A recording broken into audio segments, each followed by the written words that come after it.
തിരുപ്പതി ദർശനം വളരെ എളുപ്പത്തിൽ തന്നെ നമുക്ക് ഇനി നടത്താൻ സാധിക്കുന്നതാണ്. എങ്ങനെയാന്ന് പറയാം. നിങ്ങൾ SSD എന്ന് പറയുന്ന ഒരു സംവിധാനം കേട്ടിട്ടുണ്ടോ? അതായത് സ്ലോട്ടഡ് സർവദർശൻ ഫ്രീ ടിക്കറ്റ് ആണ്.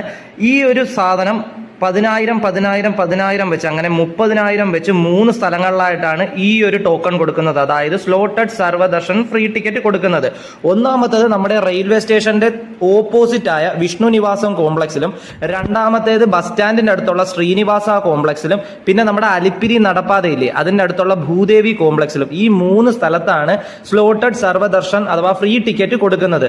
എല്ലാ ദിവസവും രാത്രി 8 മണിക്കാണ് ടിക്കറ്റ് കൊടുക്കുന്നത് ഈ ഒരു 3 സ്ഥലങ്ങളിലേക്കും. പക്ഷെ ഒരു 6 മണിയൊക്കെ ആകുമ്പോഴത്തേക്കും ക്യൂ ഫോമായി തുടങ്ങും. അതായത് ഒരു 6 മണിയൊക്കെ ആകുമ്പോൾ തന്നെ നമുക്ക് ഈ ഒരു 3 സ്ഥലത്ത് ചെന്നാലും നിങ്ങൾക്ക് ക്യൂവും കാര്യങ്ങളൊക്കെ കാണാം. പിന്നെ വൺസ് ഈ ഒരു സ്റ്റാർട്ട് ചെയ്യുന്ന സമയത്ത് ഒരു ചെറിയൊരു തെള്ളു മാത്രമേ കാണത്തുള്ളൂ. അത് കഴിഞ്ഞാൽ ഓരോ ഹോളിലായിട്ട് നിങ്ങളെ ഇങ്ങനെ ഒരു മാക്സിമം ഒരു 2-3 ഹോളിലായിട്ട് നിങ്ങളെ ഇങ്ങനെ ഇരുത്തിയിരിക്കും. ആ ഒരു ഹോളിൽ ഫാനുണ്ട്, ലൈറ്റ് ഉണ്ട്, എല്ലാ സംവിധാനവും ഉണ്ട്. ഇടയ്ക്ക് സംഭാരമോ പാലോ അങ്ങനെ വെള്ളമോ അങ്ങനെ എന്തെങ്കിലുമൊക്കെ അവർ കൊണ്ടുതരും. നിങ്ങൾക്ക് വലുതായിട്ട് കാത്തിരിക്കേണ്ട ആവശ്യമൊന്നും വരത്തില്ല. ടിക്കറ്റ് കൊടുത്തു കഴിഞ്ഞാൽ അപ്പോഴേ സ്മൂത്ത് ആയിട്ട് 1 മണിക്കൂറിനുള്ളിൽ എല്ലാം കംപ്ലീറ്റ് ആവുന്നതാണ് കേട്ടോ.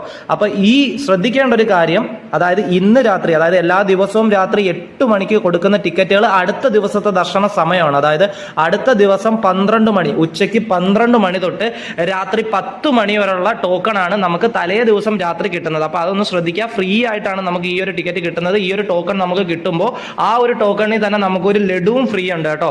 അപ്പൊ ഈ ഒരു 3 സ്ഥലം നിങ്ങൾ മറക്കണ്ട. Railway station opposite Vishnu Nivasam കോംപ്ലക്സിൽ നിന്നാണ് നമ്മൾ എടുത്തത്. പിന്നെ near bus stand Srinivasa complex ഉണ്ട്. പിന്നെ അലിപ്പിരി നടപ്പാതയുടെ അടുത്ത് ഭൂദേവി കോംപ്ലക്സ്. പിന്നെ കയ്യിൽ മസ്റ്റ് ആയിട്ട് വെക്കേണ്ട ഒരു കാര്യം, ആധാർ കാർഡ്. അത് മസ്റ്റ് ആയിട്ട് നമ്മുടെ കയ്യിൽ വരണം. നിങ്ങളിപ്പോൾ എത്ര ആൾക്കാർക്ക് ടിക്കറ്റ് എടുക്കണോ അത്രയും ആൾക്കാർ ക്യൂ നിന്നേ പറ്റത്തുള്ളൂ കേട്ടോ.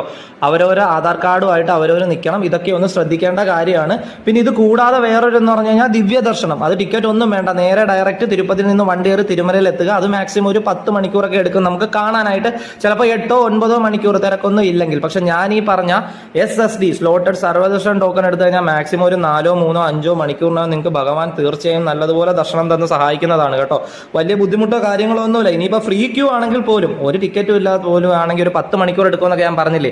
നിങ്ങൾക്ക് തെള്ളോ ഇടിയോ ഒന്നും കൊള്ളേണ്ടി വരത്തില്ല. കുറച്ച് കാത്തിരിക്കേണ്ടി വരും, അത്രമേ ഉള്ളൂ. നല്ല നല്ല ഹോളുകളിൽ, വലിയ ഹാളുകളിലായിട്ടാണ് നിങ്ങളെ വെയിറ്റിംഗ് ഹാളിലായിട്ട് ഇരുത്തിയേക്കുന്നത്. അവിടെ 3 നേരം കഴിക്കാൻ ആഹാരവും നമുക്ക് ടോയ്ലറ്റിൽ പോകാൻ ശൗചാലയവും കാര്യങ്ങളും ഒക്കെ ഉണ്ട്. അതുകൊണ്ട് ഒന്നിനും ഒരു കുറവില്ല. ഫാനുണ്ട്, ലൈറ്റ് ഉണ്ട്, എല്ലാം ഉണ്ട്. അപ്പോൾ ഞാൻ ഇതും കൂടെ നിങ്ങൾക്കൊന്നും അറിയാത്തവർക്ക് വേണ്ടിയിട്ട് പരിചയപ്പെടുത്തതേ ഉള്ളൂ കേട്ടോ. നമ്മൾ ഈ വട്ടം തിരുപ്പതിയിലേക്ക് ഭഗവാന്റെ ദർശനത്തിനായിട്ട് വന്നപ്പോഴത്തേക്കും SSD വഴിയാണ് ടിക്കറ്റ് എടുത്തത്. ഓൺലൈൻ വഴി നമ്മൾ ടിക്കറ്റോ കാര്യങ്ങളോ ഒന്നും ബുക്ക് ചെയ്തിട്ടില്ല. നേരെ ഇവിടെ വന്നു, വിഷ്ണു നിവാസത്തിൽ വന്നു. വൈകുന്നേരം നമ്മുടെ